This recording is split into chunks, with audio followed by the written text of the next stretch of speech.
அல்ஹம்துலில்லாஹி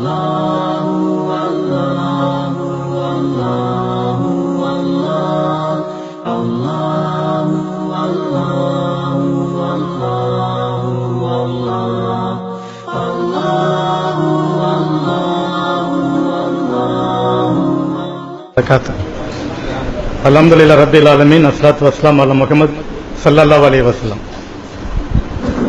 கடந்த நாட்கள் முழுவதும், கடந்த மாதங்கள் முழுவதும் என்னை கண்ணின் மணியைப் போல காப்பாற்றி எனக்கு உண்ண உணவு, உடுக்க உடை, இருக்க இருப்பிடம் யாவற்றையும் கொடுத்து என்னை ஆதரித்து வந்த என் ரப்பு அல்லாஹ்வுக்கு நன்றி செலுத்துகின்றேன்.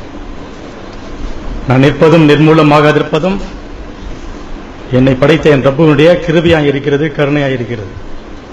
நான் இன்றைக்கு அழிந்து மண்ணோடு மண்ணாய் மகி போயிருக்க வேண்டியவன். என்னுடைய வாழ்க்கையிலே நடந்த சம்பவங்கள், நான் கிறிஸ்தவத்திலே நான் கண்ட மிகப்பெரிய சோகங்கள் எல்லாம் என் நினைவு விட்டு இன்றும் நீங்கவில்லை. அவை எல்லாவற்றினும் என்னை விடுவித்து, என்னை காப்பாற்றி, என்னை ரட்சித்து, என்னை நேர்வழி கொண்டு வந்த என் அல்லாஹ்விற்கு, என்னை படைத்தவனுக்கு நான் மிகவும் என் வாழ்நாள் முழுவதும், என் உயிர் இந்த மண்ணை விட்டு பிரியும் வரை நான் அவனுக்கு நன்றி சொல்ல கடமைப்பட்டிருக்கின்றேன். கிறிஸ்தவம் ஒரு முயலை பிடித்துக் கொண்டு 3 கால் என்று சொல்லிக்கொண்டு விவாதித்துக் கொண்டிருக்கின்றது. சரி, நீங்கள் முயலை பிடித்துக் கொண்டு அவற்றிற்கு 3 கால்கள் என்று சொல்லிக் கொள்ளுங்கள், வேண்டாம் என்று சொல்லவில்லை. ஆனால் மற்றவர்களையும் அதற்கு 3 கால்கள் என்று சொல்ல வேண்டும் என்று சொன்னால் எப்படி அது ஏற்றுக்கொள்ள முடியாது? இறைவன் படைத்த முயலுக்கு 4 கால்கள் இருக்கும்போது நீ 3 கால்கள் முயலுக்கு இருக்கிறது என்றால் அதை நாங்கள் எப்படி ஏற்றுக்கொள்வது? இந்த ஒரு அடிப்படையின் பேரிலே தான் கிறிஸ்தவத்தை விட்டு வெளியேறி இஸ்லாத்தை என்னுடைய மார்க்கமாக ஏற்றுக்கொண்டேன். அவர் ஒரு விஷயத்தை வைக்கிறார்கள், ரட்சிப்பு என்ற ஒரு விஷயத்தை.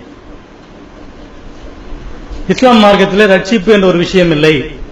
நீங்கள் எப்படி முன் சென்ற பாவங்கள் உங்களுக்கு மன்னிக்கப்படுகிறது, அதில் ரட்சிப்பு ஒன்றும் இல்லையே என்று சொல்லிக் கொண்டிருக்கிறார்கள்.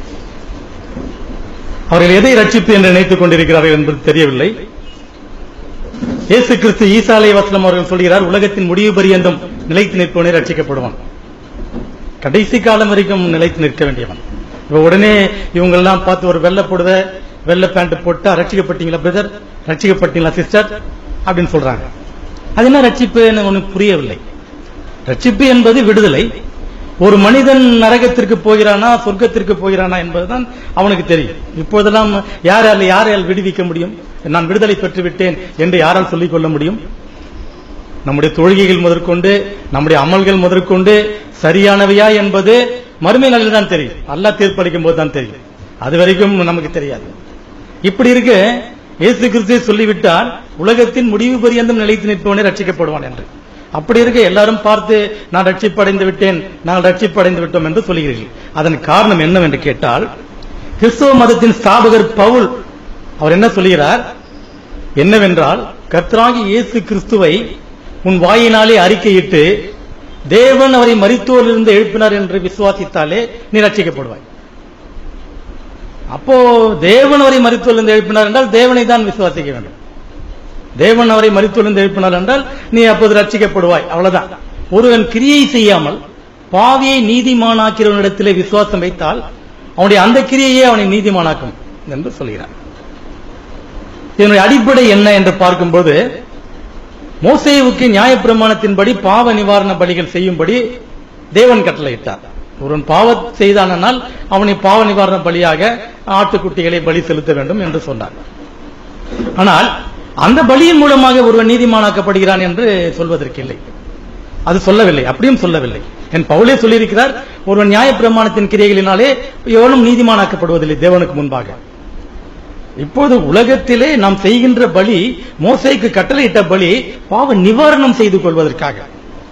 குர்ஆன் சொல்லுகிறது, அதனுடைய ரத்தமோ இறைச்சியோ என்னை வந்து சென்றடைவதில்லை, மாறாக இறையச்சம், மனிதனுக்கு இறையச்சம் ஏற்படுத்துவதற்காக ஏற்படுத்தப்பட்ட பலியை தவிர அவன் நாளடைவில் அந்த பலியை செய்து கொண்டிருக்கிற நேரத்தில் நாளடைவில் அவனுடைய இறையச்சம் மனதிலே குடிக்கொண்டு அவன் உண்மையான முஸ்லீமாக மாறுவதற்கு அவனுக்கு வாய்ப்புகள் இருக்கின்றது என்ற காரணத்தினால்தான் ஒருவன் பலி செலுத்திக் கொண்டே எல்லா தவறுகளையும் செய்து கொண்டு பலி செலுத்திக் கொண்டே இருந்து அவன் சொர்க்கத்திற்கு போவான் என்று ஒருபோதும் வேதம் சொல்லவில்லை.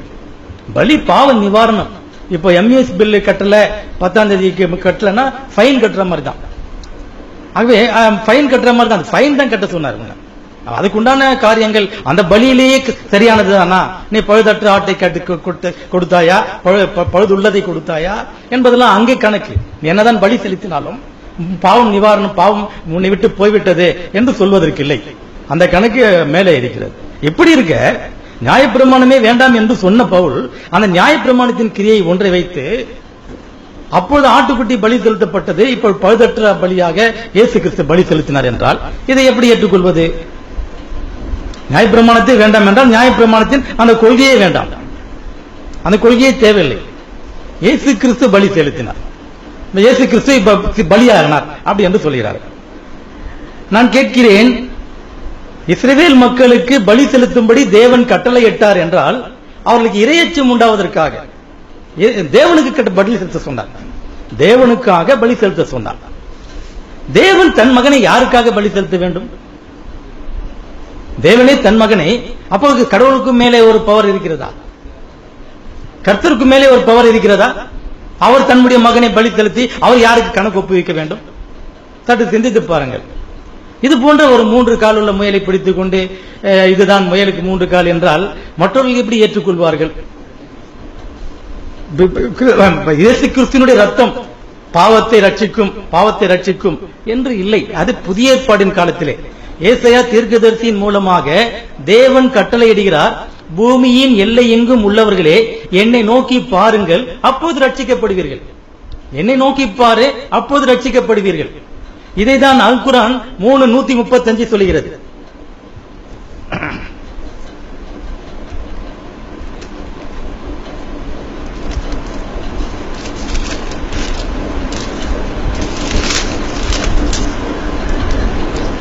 இன்னும் அவர்கள் எத்தகையோர் என்றால், மானக்கேடான ஏதேனும் ஒன்றை அவர்கள் செய்துவிட்டால் அல்லது தமக்குத்தாமே அநியாயம் செய்து கொண்டால் அல்லாஹ்வை அவர்கள் நினைவு கூர்ந்து தங்களுடைய பாவங்களுக்கு மன்னிப்பு தேடிக்கொள்வார்கள். இன்னும் அவர்கள் எத்தகையோர் என்றால், நம்பிக்கை கொண்டவர்கள், விசுவாசம் கொண்டவர்கள், அவர்கள் எத்தகையோர் என்றால் மானக்கேடான ஏதேனும் ஒன்றை அவர்கள் செய்துவிட்டால் அல்லது தமக்குத்தாமே அநியாயம் செய்து கொண்டால் அல்லாஹ்வை அவர்கள் நினைவு கூர்ந்து தங்களுடைய பாவங்களுக்கு மன்னிப்பு தேடிக்கொள்வார்கள். அல்லாஹ்வை தவிர பாவங்களை மன்னிப்பவன் யார்? அவர்கள் அறிந்து கொண்டே தாம் செய்திட்ட பாவத்தின் மீது நிலைத்திருக்க மாட்டார்கள். பாவத்தில் நிலைத்திருக்க மாட்டார்கள். இந்த பலியை செலுத்த செலுத்த செலுத்த ஒரு மனிதனும் பாவத்தில் நிலைச்சிட்டு இருக்க மாட்டான். திடீர்னு இரையச்சம் ஏற்படும். ஒருவேளை 4 ஆடு தான் இருக்குது, 4 ஆட்டை கொண்டு போய் பலி செலுத்திட்டான், 5வது செலுத்துறதுக்கு ஆடு இல்லைன்னா என்ன பண்ணுவான்? போய் சரண்டர் ஆயிடுவான், கடவுளுக்கு முன்னாடி சரண்டர் ஆயிடுவான். அதுதானே தவிர பலி செலுத்தி நியாயப்பிரமாணத்தின்படி பலி செலுத்தி ஒரு பாவத்திலிருந்து ரட்சிப்பு என்பதில்லை. கிறிஸ்தவர்கள் சரியாக பைபிளை புரிந்து கொள்ள மாட்டார்கள். அவர்கள் எப்பேற்பட்ட போதகர்களாக இருந்தாலும் சரி, அவர்கள் எப்பேற்பட்ட பைபிள் கல்லூரியில 5 வருட பட்ட படிப்பை முடித்து வந்தாலும் சரி, அவர்களுக்கு தெளிவுள்ள ஒரு ஞானம் பைபிளில் கிடையவே கிடையாது. அவர்கள் ஏதாவது ஒன்றை வைத்துக் கொண்டு சொதப்பிக் கொண்டு மக்களையும் குழப்பிக் கொண்டிருப்பார்கள். ஆமா, இப்ப என்ன சொல்றது? அதுதான் இயேசு கிறிஸ்து சொல்லிட்டாரு, நீ பரலோகத்தின் ராஜ்யத்தை பூட்டி போடுகிறீர்கள், நீயும் பிரவேசிக்க போவதில்லை, மற்றவனையும் பிரவேசிக்காது விடுவதில்லை சொல்லிட்டாரு. அப்படி இருக்கும்போது இவர்கள் தன்னுடைய தவறுகளை மறைப்பதற்காகவும் தன் மேலே போர்த்திக் கொண்டிருக்கின்ற போர்வை யாரும் விலக்கி விடாதபடி தங்களை காத்துக் கொள்வதற்காகவும் சில காரியங்களை முன்வைத்துக் கொண்டு அவர்கள் தன்னுடைய வாழ்க்கையை நடத்தி கொண்டிருக்கின்றார்கள். ஆகவே லா இலாஹ இல்லல்லாஹ் ஒருவன், அதுதான் கர்த்தர் சொல்றார், பூமியின் எல்லை எங்கும் உள்ளவர்களே என்னை நோக்கி பாருங்கள், அப்போது ரட்சிக்கப்படுவீர்கள். அவ்வளவுதான், சிம்பிள். ஒண்ணு இல்ல, நம்மளுடைய ஒரு குழந்தை அப்பா கிட்ட அப்பா நான் இந்த மாதிரி உனக்கு தெரியாம நீ வச்சிருந்த பேனாவை நான் எடுத்துன்னு போயிட்டேன்பா, திருடிட்டேன்பா, என்ன மன்னிச்சிருங்கப்பா, எனக்கு பணத்தை எடுத்துன்னு போயிட்டேன்பா, என்ன மன்னிச்சிருங்கப்பான்னா நமக்கு அப்படியே கண்ணீர் கலங்கி ஐயோ நம்ம புள்ள தன்னுடைய தவறை மன்னிப்பு ஒத்துக்கொண்டு நம்ம இடத்துல மன்னிப்பு கேட்கிறது என்று அரவணைத்துக் கொண்டு அவனுக்கு முத்தங்களை பொழிந்து அவனை கட்டி அணைத்து தழுவி கொண்டு நம் பிள்ளையை பெருமைப்படும் ஒரு சாதாரண மனிதனுடைய இருதயமே இப்படி இருந்தால் அளவற்ற அருளாளனும் நிகரற்ற அன்புடையனும் ஆகிய அல்லாஹ்வினுடைய இருதயம் ஒரு பலி தேவைப்படுமா? ஒரு பலி செலுத்தி அவன் பாவங்களை மீட்டுக் கொள்வானா? நிச்சயமாக இது ஒரு கற்பனை கதை. அவர்கள் அவரை கொல்லவும் இல்லை, அவர்கள் அவரை சிலுவையில் அறையவும் இல்லை. இந்த ஒரு விஷயத்திற்கு நான் என்ன சொல்லுகின்றேன், நீங்கள் ஆரம்பித்த கிறிஸ்தவ மதத்திற்கு பிறகு 600 வருடங்களுக்கு பிறகு ஒரு செய்தி ஒன்று வெளியானது. அது என்ன செய்தி? ஈசா அலைஹிஸ்ஸலாம் அவர்களை அவர்கள் கொல்லவும் இல்லை, அவர்கள் சிலுவையிலே அறையப்படவும் இல்லை என்று வந்தது. அந்த செய்தியை குறித்து உங்களுடைய ஆய்வு என்ன, உங்களுடைய ஆராய்ச்சி என்ன? ஒன்றும் இல்லை. அதை மூடி மறைக்க, அதை பூசி முழுவ நீங்கள் பார்த்து கொண்டிருக்கிறீர்களே தவிர அதற்கு அறிவுபூர்வமான ஆராய்ச்சியோ அறிவுபூர்வமான விளக்கமோ உங்களால் கொடுக்க முடியவில்லை. ஆகவே ரட்சிப்பு என்பது ஒரு மனிதன் உண்மையான இறைவனை, தன்னை படைத்தவனை, அவனுடைய நாடி நரம்புகளை எவன் சிருஷ்டித்தானோ, அவனுடைய அவயங்களை எவன் படைத்தானோ அந்த இறைவனை கண்டுபிடித்து அவனுடன் போய் அவனுக்கு முன்பாக சைதாவில் விழும்போது, அவனுக்கு முன்பாக தன்னை சரண்டர் பண்ணும் பொழுது அனைத்து பாவங்களும் மன்னிக்கப்படுகின்றது. இதுதான் இஸ்லாம். முதலாவது தேவனுடைய ராஜ்யத்தையும் அவருடைய நீதியையும் தேடுங்கள். முதலாவது தேவன், what is the kingdom of God, அவருடைய நீதி என்ன, முதல்ல அதை கேளு. அதுதான் இஸ்லாமுடைய இன்னைக்கு தாவா பணியே அப்படிதான் பண்ணிட்டு இருக்கு. தாவா பணி என்ன பண்ணிட்டு இருக்கு? நீ வந்துரு, நீ உங்கள மாதிரி சகோதரியே, உன்னுடைய கர்ப்பப்பையில் இருக்கிற கட்டி கரைந்து போய்விடும், இயேசு கிறிஸ்துவை நீ ஏற்றுக்கொண்டால் சகோதரனுக்கு வேலை கிடைத்து விடும், நீ உன்னுடைய வேலை வாடகை வீட்டிலிருந்து சொந்த வீட்டுக்கு குடி போய் விடுவாய், உன்னுடைய பேங்க்ல இருந்து லோன் சாங்ஷன் ஆகிவிடும், இயேசு கிறிஸ்துவை நீ ஏற்றுக்கொண்டால் என்று ஒருபோதும் இஸ்லாம் யாரையும் சொல்லி அழைப்பதில்லை. இஸ்லாம் சொல்லுகிறது அல்லாஹ்வை ஏற்றுக்கொள்ள, அவ்வளவுதான். லா இலாஹ இல்லல்லாஹ் முஹம்மது ரசூலுல்லாஹ் என்ற ஒரு விஷயத்தை உறுதிமொழியாக சொல்லி அல்லாஹ்வை ஏற்றுக்கொள். அதற்கு பிறகு உன் வாழ்க்கையில் ஏற்படுகின்ற சுபிட்சங்களை நீ காண்பாய். இதுதான் இப்படிப்பட்ட ஒரு விசுவாசம், இப்படிப்பட்ட ஒரு ரட்சிப்பு தான். நீங்கள் சொல்லுங்கள், நீங்கள் தாராளமாக சொல்லுங்கள். ரட்சிப்பு என்றால் இதுதான் ரட்சிப்பை தவிர இறைவன் தன் மகனையே பலி செலுத்தி அவர் எசேக்கியேல் தீர்க்கதரிசியின் மூலமாக நீங்கள் நரகான விக்கிரகங்களுக்கு நரபலி செலுத்தினீர்கள் உன் பிள்ளைகளை, அப்படி என்று தேவனே சொல்லிவிட்டு இவரே தன்னுடைய பிள்ளையை நரபலி செலுத்துவாராம். என்ன கதை அப்படிங்கிறீர்கள்? இதையெல்லாம் தெரிவிப்பதற்கும் உங்களுக்கு பதில் கொடுப்பதற்குமாக தான் இன்றைக்கு அநேக கிறிஸ்தவர்களை அல்லாஹ் எழுப்பிக் கொண்டு வருகின்றான். வேதத்திலே பைபிளிலே அறிந்தவர்களை அநேக கிறிஸ்தவர்களை அல்லாஹ் எழுப்பிக் கொண்டு வருகின்றான் உங்களுக்கு பதில் கொடுப்பதற்காக.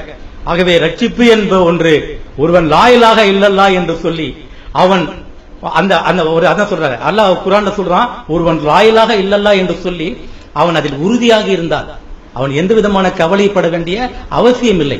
அவ்வளவுதான். லா இலாஹ இல்லல்லாஹ் என்று சொல்லி உறுதியாக இருப்பது என்னன்னா, சொன்னாரு பிரதர் சொன்னாரு, போய் தர்கா வணங்குறான், அவங்க தான் லா இலாஹ இல்லல்லாஹ் சொல்றான், அவன் உறுதியா இருக்கிறானா? இல்ல. இன்னைக்கு இதையே இந்த இஸ்லாம் மார்க்கத்தையே தன்னுடைய இச்சைக்கு ஏற்றபடியாகவும் தன்னுடைய விருப்பத்திற்கு ஏற்றபடியாகவும் சிலர் அதை வளைத்து நெளித்துக் கொண்டு சில ஜமாத்துகளை உருவாக்கி கொண்டு இருக்கின்றார்கள். அதுவே பிரிவினைகள் தான். இப்பேற்பட்டவர்களை தான் பற்றி தான் அல்லாஹ் சொல்கின்றான், நான் வேறொரு சமுதாயத்தை எடுத்துக்கொண்டு வருவேன், நீங்கள் செய்யாவிடில் நான் வேறொரு சமுதாயத்தை கொண்டு வருவேன். நான் என்ன நினைத்துக் கொண்டிருக்கிறேன் என்றால், ஒருவேளை அந்த சமுதாயம் நாம தான் இருக்க முடியுமா? ஒருவேளை இஸ்லாத்தை ஏற்றுக்கொண்டவர்கள் தான் அந்த சமுதாயத்தை இருக்க முடியும். ஏனென்றால் அவர்களுக்கு தான் மிகப்பெரிய அந்த ரத்தம் கொதிக்கிறது. அல்லாஹ்வை பற்றி சொன்னால் அவர்கள் விட்டுக் கொடுப்பதில்லை. ஏனென்றால் அவர்கள் ஆராய்ந்து அறிந்து உண்மையிலேயே கண்டுபிடித்து வருகின்றார்கள் இறைவனை. ஆகவே அவர்கள் விட்டுக் கொடுக்கின்ற மனப்பான்மை அவர்களுக்கு இல்லை. ஒன்று குறை சொன்னால் ஒட்டுக்கொள்ள மாட்டார்கள்.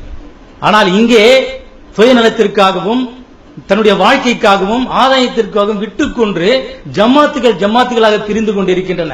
அல்லாஹ் சொல்கிறான், இஸ்லாம் என்ற ஒரே கயிற்றை பிடித்துக் கொள்ளுங்கள் என்று. இன்றைக்கு கயிறு இல்லை. அதே போல நான் நினைக்கின்றேன், புதிதாக இஸ்லாத்தை ஏற்றுக்கொண்டவர்கள் தான் இது ஒரு புதிய சமுதாயமாக மிகப்பெரிய ஒரு காரியத்தை செய்ய போகிறார்கள் என்று நான் நினைக்கின்றேன். இருந்தாலும் இப்போது வருகிறவர்களிடத்திலும் சில குறைகள் இருக்கின்றது. சிலர் அவர்கள், நான் என்ன சொல்கின்றேன், நமக்குள்ளே ஒரு கூட்டுணர்வை ஏற்படுத்திக் கொள்வோம்.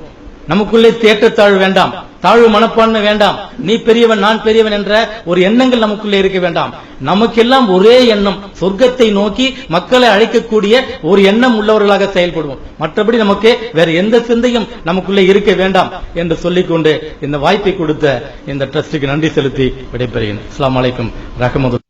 أشرقت نفسي بنور من فؤادي حينما رددت يا رب العباد وانتشت روحي وصار الدمع يجري يا إلهي خذ بقلبي للرشاد.